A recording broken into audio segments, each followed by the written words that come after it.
an easy question, Miss Mayella. I will try again. Do you remember him beating you about the face? No, I don't recollect if he hit me. I mean, yes, he hit me. Is your last sentence, Joanne? Yes, he hit. But I don't remember what happened so bad. Now, don't you cry, anyway. Well, let's let her cry what you want, Judge. We have all the time in the world here. Get me up here and mock me, will you? I'll answer any questions you've got. That's fine. There's just a few more. Would you identify the man who attacked you? I will. That's him right yonder. No? Stand up. Let Miss Mayella get a good look at you. Is this the man, Miss Mayella? Is this the man who attacked you? It most certainly is. How, Miss Mayella? His left arm is crippled. I don't know how, but he did. I said it all happened so fast. Let's consider things. Objection! He's well beaten witness. Oh, sit down, Horace. Miss Mayella, you say the defendant got you around the neck.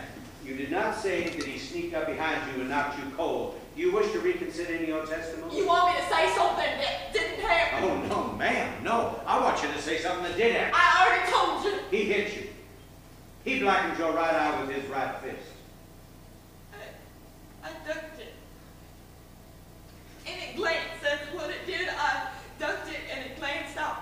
You're a strong girl. Why didn't you run? I tried to. And you were screaming the whole time. I most certainly was. Why didn't the other children hear you?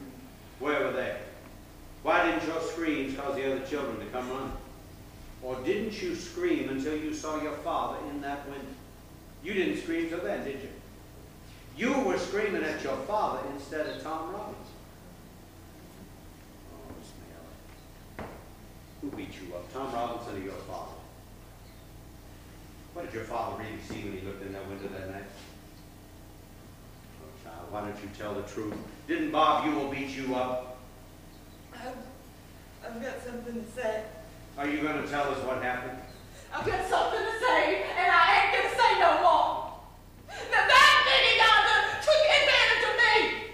And if you fine, fancy gentlemen don't do nothing about it, then you're a yellow, stinking coward's liar. And no fancy ears don't come to nothing. You're old Mammy and Miss Mayella.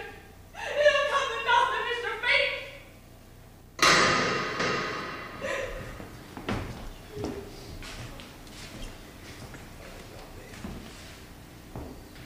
Sorry, sir. It's all right, Tom. Swear to tell the truth, the whole truth, and nothing but the truth? I swear.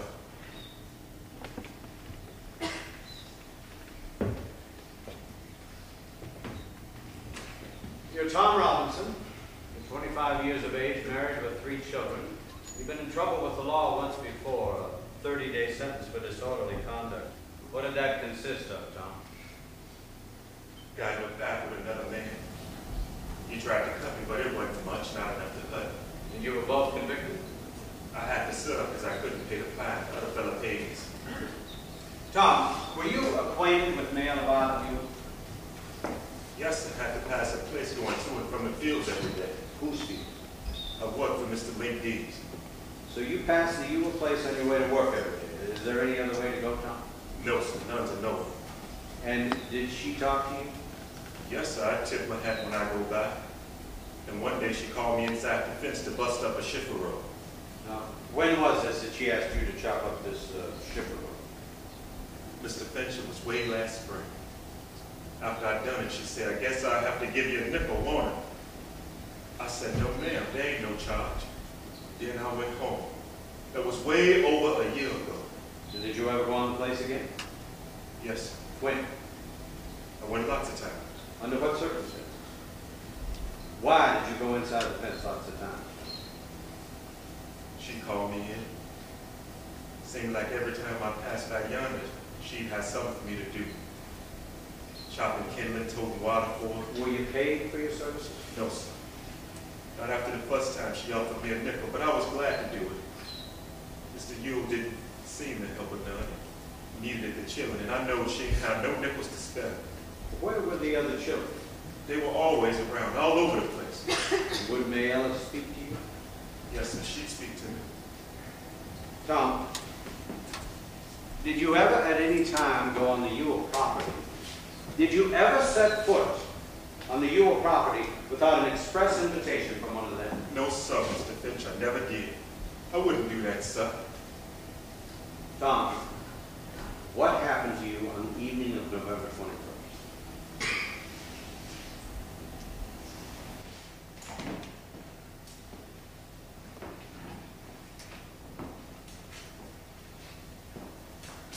Gentlemen, this case is not a difficult one. It requires no minute sifting through complicated facts.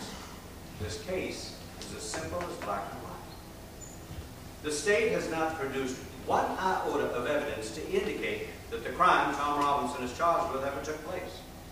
It has relied instead on the testimony of two witnesses. Witnesses whose testimony has not only been called into serious question on cross-examination, but has been flatly contradicted by the defendant. I have nothing but pity in my heart for the chief witness for the state. But my pity does not extend to her putting a man's life at stake, which she's done. Done in an effort to get rid of her guilt. And I say guilt, gentlemen, because it's guilt that motivated her. She committed no crime. But she broke a rigid code of our society. A code so severe that whoever breaks it is hounded from our midst as unfit to live with. She is the victim of cruel poverty and ignorance. But she knew full well the enormity of her offense, and she persisted in it. She persisted, and her subsequent reaction is something that every child has done. She tried to put the evidence of her offense away out of sight. What was that evidence? Not some stolen toy to be hidden. The evidence that must be destroyed. Tom Robinson, a human being. Tom Robinson, a daily reminder of what she'd done. What did she do? She tempted an eagle. She did something that in our society is unspeakable. She's white, and she tempted a Negro. Not some old uncle, but a young, strong black man. No code mattered to her before she broke it, but it all came crashing down on her afterward. Her father saw what happened. What'd he do? There's circumstantial evidence to indicate that Mayella Ewell was beaten, savaged, by someone who led almost exclusively with their left hand. Damn! Bob Ewell swore out a warrant, signing it no doubt with his left hand. And Tom Robinson now sits before you, having taken the oath with the only good hand he possesses, his right hand. Shut your mouth, or you will be fined for contempt. So a quiet, respectable Negro man who had the unmitigated temerity to feel sorry for a white man is now on trial for his life, gentlemen. He has had to put his word against the word of his two white accusers. And I need not remind you of their conduct in this court, but their cynical confidence that you gentlemen would go along with the assumption, the evil assumption, that all Negroes lie, that all Negroes are basically immoral beings, an assumption one associates with minds of their caliber. But you gentlemen know the truth.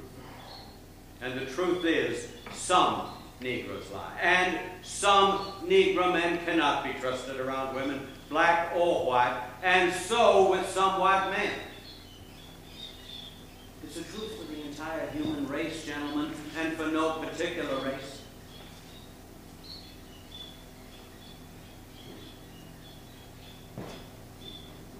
So, in this year of grace, 1935, we're hearing more and more references to Thomas Jefferson's phrase about all men being created equal.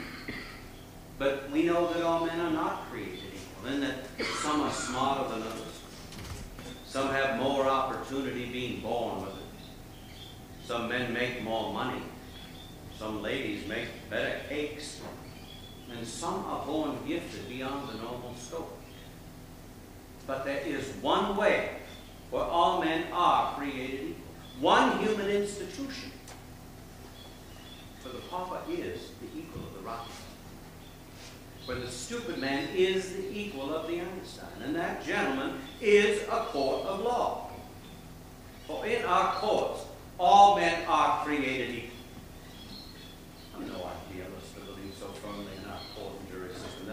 ideal to me, gentlemen.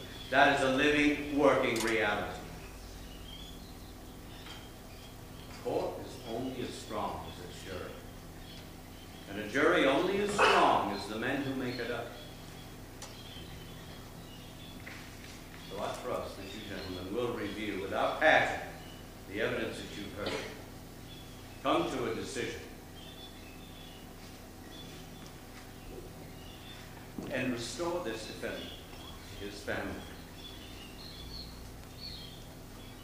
In the name of God, gentlemen. In the name of God, do your duty.